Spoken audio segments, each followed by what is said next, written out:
ലൈംഗിക ആരോപണ പരാതിയിൽ രാഹുൽ മങ്കൂട്ടത്തിൽ എംഎൽഎയുടെ മുൻകൂർ ജാമ്യാപേക്ഷ തിരുവനന്തപുരം സെഷൻസ് കോടതി തിങ്കളാഴ്ച ഫയൽ സ്വീകരിക്കും. അന്വേഷണ സംഘം കോടതിയിൽ സമർപ്പിക്കുന്ന റിപ്പോർട്ടിന്റെ അടിസ്ഥാനത്തിലായിരിക്കും തുടർ നീക്കങ്ങൾ.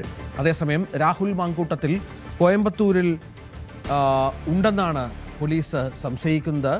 മുൻകൂർ ജാമ്യാപേക്ഷയിൽ തനിക്കെതിരെ നടന്നത് രാഷ്ട്രീയ ഗൂഢാലോചന എന്ന രാഹുലിന്റെ വാദത്തോടുള്ള കോൺഗ്രസ് നേതൃത്വത്തിന്റെ പ്രതികരണവും വിഷയത്തിൽ നിർണായകമാകും.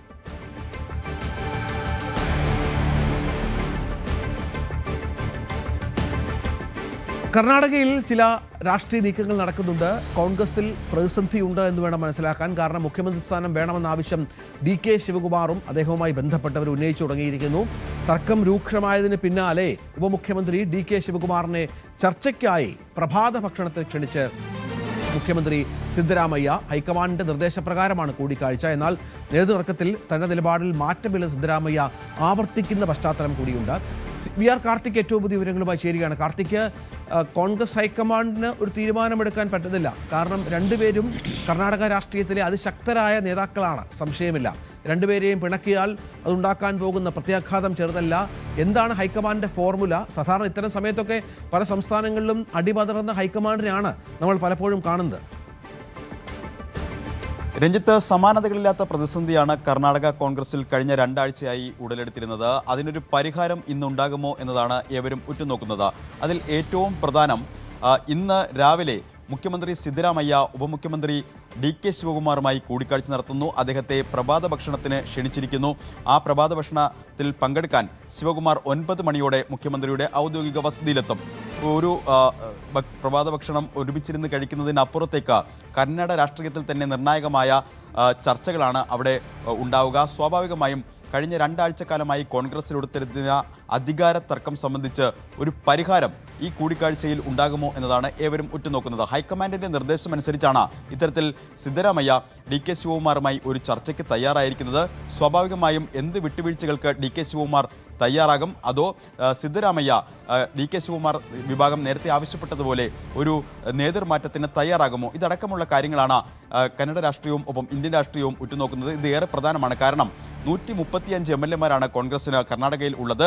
ഇതിൽ 70-ലധികം MLA-മാരുടെ പിന്തുണ സിദ്ധരാമയ്യയ്ക്ക് ഉണ്ട്. അവർ സിദ്ധരാമയ്യയോടൊപ്പം ഉറച്ചു നിൽക്കുന്നവരാണ്. പക്ഷേ അപ്പോഴും മറ്റുള്ളവരെ ചേർത്ത് പിടിച്ചുകൊണ്ട് ഒരു നേതൃമാറ്റം, ആ ആവശ്യം നേരത്തെ തന്നെ പല ഘട്ടങ്ങളിൽ DK ശിവകുമാർ ക്യാമ്പ് നേരിട്ടും അല്ലാതെയും ഉന്നയിച്ചതുമാണ്. 2023 അധികാരത്തിലെത്തുമ്പോൾ ഇത്തരത്തിൽ ഒരു ഫോർമുല ഉണ്ടായിരുന്നു. അതായത് ആദ്യ 2.5 വർഷക്കാലം ഒരാളും ബാക്കി 2.5 വർഷക്കാലം മറ്റൊരാളും മുഖ്യമന്ത്രിയാവുക എന്നത്. ആ ഘട്ടത്തിൽ തന്നെ മുഖ്യമന്ത്രി സ്ഥാനത്തിന് ആദ്യ ടേം തനിക്ക് നൽകണമെന്നൊരു അവകാശവാദം DK ശിവകുമാർ ഉന്നയിച്ചതാണ്. അന്ന് അത് വലിയ തോതിലുള്ള വിവാദങ്ങൾക്ക് വഴിവെക്കുകയും ചെയ്തിരുന്നു. പക്ഷേ ആ ഘട്ടത്തിലെല്ലാം തന്നെ ആദ്യം മുഖ്യമന്ത്രി സ്ഥാനം തനിക്ക് വേണമെന്ന സിദ്ധരാമയ്യയുടെ ആവശ്യത്തോട് ഒടുവിൽ സോണിയാഗാന്ധിയുടെ അഭ്യർത്ഥന പ്രകാരം DK ശിവകുമാർ പറയുന്ന കാഴ്ചയായിരുന്നു അന്ന് കണ്ടത്. മാത്രമല്ല ആ ഘട്ടത്തിലെല്ലാം തന്നെ CBI-യുടെയും ED-യുടെയും ഒക്കെ അന്വേഷണ പരിധിയിൽ ആയിരുന്നു DK ശിവകുമാർ. ലീഗലായി ഒരുപാട് പ്രശ്നങ്ങൾ ഉണ്ടായിരുന്നു. ആ പ്രശ്നങ്ങളൊക്കെ പരിഹരിച്ച ശേഷം 2.5 വർഷം കഴിയുമ്പോൾ നേതൃമാറ്റം സംബന്ധിച്ച് DK ശിവകുമാറിന് അധികാരത്തിലെത്താം എന്നൊരു ഫോർമുലയാണ് അന്ന് ഉണ്ടാക്കിയത് എന്നാണ് പുറത്തു വരുന്ന റിപ്പോർട്ടുകൾ. അത്തരത്തിലൊരു ഫോർമുല ഉണ്ട് എന്ന് വ്യക്തമാക്കുന്നതാണ് DK ശിവകുമാർ ക്യാമ്പിൻ്റെ പ്രതികരണങ്ങളും. ഏതായാലും ഇന്ന് ഈ പ്രഭാത ഭക്ഷണത്തിൽ ഒരു രാഷ്ട്രീയ സമവാക്യം ഉണ്ടാകുമോ എന്നാണ് ഏവരും ഉറ്റുനോക്കുന്നത്. എന്ത് വിട്ടുവീഴ്ചകൾക്കും DK ശിവകുമാർ തയ്യാറാണ് എന്ന് നേരത്തെ തന്നെ പല റിപ്പോർട്ടുകളും ഉണ്ടായിരുന്നു. പക്ഷേ മുഖ്യമന്ത്രി പദം വിട്ടുകൊടുത്തുകൊണ്ടുള്ള ഒരു വിട്ടുവീഴ്ചയ്ക്ക് ഇല്ല എന്നും എല്ലാ ഘട്ടത്തിലും DK ശിവകുമാർ ക്യാമ്പ് വ്യക്തമാക്കിയിരുന്നു. നേരത്തെ മല്ലികാർജ്ജുൻ ഖർഗെയുമായി അടക്കമുള്ള ചർച്ചകളിൽ മല്ലികാർജ്ജുൻ ഖർഗെയുടെ മകനെ ഉപമുഖ്യമന്ത്രിയാക്കിക്കൊണ്ടുള്ള ഒരു ഫോർമുല അടക്കം അംഗീകരിക്കുന്ന രീതിയിലേക്ക് ഒരു ഘട്ടത്തിൽ ചർച്ചകൾ വന്നിരുന്നു. എന്തായാലും ഉപമുഖ്യമന്ത്രി പദം ഒന്നിലധികം പേർക്ക് നൽകിക്കൊണ്ട് അത്തരത്തിൽ എന്ത് തരം ഫോർമുലകൾക്കും താൻ തയ്യാറാണ്. പക്ഷേ മുഖ്യമന്ത്രി പദം വേണം എന്നൊരു നിലപാടിൽ ഉറച്ചു നിൽക്കുകയാണ് DK ശിവകുമാർ. അവിടെയാണ് ഇന്നലെ സോണിയാഗാന്ധിയുടെ നേരത്തെ പ്രധാനമന്ത്രി സ്ഥാനം ത്യജിച്ചതുമായി ബന്ധപ്പെട്ടുള്ള പ്രസ്താവനയൊക്കെ DK ശിവകുമാറിന്റെ ഭാഗത്തുനിന്നുണ്ടായത്. അതെന്തിൻ്റെയെങ്കിലും സൂചനയായി കാണുന്നുണ്ടോ കാർത്തിക്? കാരണം മുഖ്യമന്ത്രി സ്ഥാനം ഒരുപക്ഷെ നിലപാടിൽ നിന്ന് അല്പമൊന്ന് പിന്നോട്ട് പോകുന്നു എന്ന് കാണാൻ സാധിക്കുമോ? 2004 UP അധികാരത്തിലെത്തിയപ്പോൾ സോണിയാഗാന്ധിക്ക് പ്രധാനമന്ത്രിയാകാമായിരുന്നു. പക്ഷേ അപ്പോൾ സ്ഥാനത്യാഗം ചെയ്തു. ഇത് ഓർമ്മിപ്പിക്കുന്നു DK ശിവകുമാർ. DK ശിവകുമാർ ബാംഗ്ലൂരിൽ നടന്ന ചടങ്ങിൽ ഇത്തരമൊരു പരാമർശം നടത്തിയത് സജീവ ചർച്ചയായിരിക്കുകയാണ്. കാരണം കഴിഞ്ഞ ദിവസങ്ങളിൽ ചില റിപ്പോർട്ടുകൾ പുറത്തു വന്നിരുന്നു. അത് 3 വർഷം തന്നെ മുഖ്യമന്ത്രിയായി തുടരാൻ അനുവദിക്കണം എന്ന സിദ്ധരാമയ്യ ഒരു ആവശ്യം മുന്നോട്ട് വെച്ചുവെന്നും അതിനോട് ഒരുപക്ഷെ ചില വിട്ടുവീഴ്ചകൾക്ക് തയ്യാറായേക്കും എന്ന തരത്തിലുള്ള റിപ്പോർട്ടുകൾ പുറത്തു വന്നിരുന്നു. അതിന് പിന്നാലെയാണ് ഈ പ്രതികരണം എന്നതും ഏറ്റവും ശ്രദ്ധേയമാണ്. നവംബർ 20, അതായത് 2003 കോൺഗ്രസ് സർക്കാർ കർണാടകയിൽ അധികാരത്തിലെത്തിയിരിക്കുന്നു. ഈ നവംബർ 20 കഴിഞ്ഞ നവംബർ 20 2.5 വർഷം എന്ന ആദ്യ ടേം പൂർത്തിയായിരിക്കുന്നു. ആ 2.5 വർഷം പൂർത്തിയാകുമ്പോൾ സ്വാഭാവികമായും നേരത്തെ പറഞ്ഞ വാക്ക് പാലിക്കണം എന്ന ഒരു ഒളിയമ്പ് അത് ട്വിറ്ററിൽ പരസ്യമായി പോസ്റ്റ് ചെയ്തുകൊണ്ട് തന്നെയാണ് DK ശിവകുമാർ വ്യക്തമാക്കിയത്. വാക്കാണ് ഏറ്റവും വലിയ ശക്തിയെന്നും. പക്ഷേ അതിന് ശക്തമായ മറുപടി അതേ നാണയത്തിൽ തന്നെ DK ശിവകുമാറും നൽകിയിരുന്നു പോസ്റ്റ് വഴി എന്നതാണ് ഏറ്റവും ശ്രദ്ധേയം. ജനങ്ങൾക്ക് വേണ്ടിയുള്ള പ്രവർത്തനങ്ങൾ നൽകുന്നതാണ്, അതാണ് ശരിയായ വാക്ക് എന്ന തരത്തിൽ ശിവകുമാറിന് പരോക്ഷമായൊരു മറുപടി സിദ്ധരാമയ്യ നൽകിയിരുന്നു. പക്ഷേ അതിലെല്ലാം തന്നെ വ്യക്തമാകുന്നത് നിലവിൽ സാഹചര്യങ്ങൾ കോൺഗ്രസിനുള്ളിൽ കലുഷിതമാണ്. അത് എങ്ങനെ പരിഹരിക്കും? നേരത്തെ തന്നെ പല ഘട്ടങ്ങളിലായി ഹൈക്കമാൻഡുമായി ചർച്ചകൾ നടത്തിയിരുന്നു. ഇന്നലെ രാത്രി DK ശിവകുമാർ ഡൽഹിയിലേക്ക് പോകാൻ നിശ്ചയിച്ചിരുന്നതാണ്. പക്ഷേ ആ യാത്ര മാറ്റിവെച്ചു. ആ യാത്ര മാറ്റിവെച്ചുകൊണ്ട് സോണിയാഗാന്ധിയും മല്ലികാർജ്ജുൻ ഖർഗെയും പറഞ്ഞതനുസരിച്ച് ഒരു ചർച്ചയ്ക്ക് സിദ്ധരാമയ്യ തയ്യാറായിരിക്കുന്നു. സിദ്ധരാമയ്യയും ഇന്നലെ പ്രതികരിച്ചതാണ്. ഹൈക്കമാൻഡ് ഒരു ബ്രേക്ക്ഫാസ്റ്റ് ചർച്ചകൾക്ക് ആവശ്യപ്പെട്ടിട്ടുണ്ട്, അതിനനുസരിച്ച് താൻ അതിന് തയ്യാറായിരിക്കുന്നു എന്നാണ് സിദ്ധരാമയ്യയും പ്രതികരിച്ചത്. സ്വാഭാവികമായും ഈ ചർച്ചകളിൽ എന്ത് തരം ഫോർമുലകളാണ് ഉരുത്തിരിയുന്നത്? ആ ഫോർമുലകളിൽ കോൺഗ്രസിൽ നിലവിൽ മുഖ്യമന്ത്രി പദത്തിനായുള്ള അധികാര വടംവലി അവസാനിക്കുമോ എന്നാണ് ഏറ്റവും നിർണായകം. രഞ്ജിത്ത്, അതിൽ ഏറ്റവും ശ്രദ്ധേയമായത് ഡിസംബർ 1 പാർലമെന്റ് സമ്മേളനം തുടങ്ങുകയാണ്. അതോടൊപ്പം തന്നെ ഡിസംബർ 8 കർണാടക നിയമസഭയിൽ ശീതകാല സമ്മേളനം ആരംഭിക്കുകയുമാണ്. സ്വാഭാവികമായി അതിനു മുമ്പ് തന്നെ ഈ പ്രശ്നം പരിഹരിക്കേണ്ടത് കോൺഗ്രസിന് അനിവാര്യമാണ്. നിലവിലെ സാഹചര്യം മുതലെടുക്കാൻ BJP എല്ലാ നീക്കങ്ങളും ആരംഭിച്ചു കഴിഞ്ഞു. അവിശ്വാസ പ്രമേയം അടക്കം കൊണ്ടുവരുന്ന കാര്യങ്ങളടക്കം BJP ക്യാമ്പിൽ സജീവ ചർച്ചയാണ്. മാത്രമല്ല, കഴിഞ്ഞ ദിവസം ഈ സിദ്ധരാമയ്യ അനുകൂലികളുടെ ഒരു വാദമെന്ന് പറയുന്നത് എന്താണ്, ഒരു BJP അനുകൂല നിലപാട് ഉണ്ടാകുന്നു ഇതുമായി ബന്ധപ്പെട്ട് DK ശിവകുമാറിൻ്റെ ഭാഗത്തു നിന്ന് എന്നൊക്കെയാണ്. അത്തരം ചില നീക്കങ്ങൾ സ്വാഭാവികമായി BJP നടത്തും. കാരണം നമുക്കറിയാം, ദക്ഷിണേന്ത്യയിൽ കോൺഗ്രസിന് അധികാരമുള്ള ഒരു 2 സംസ്ഥാനങ്ങളിൽ ഒന്നാണ്. BJPയുടെയും ശക്തി കേന്ദ്രമാണ്.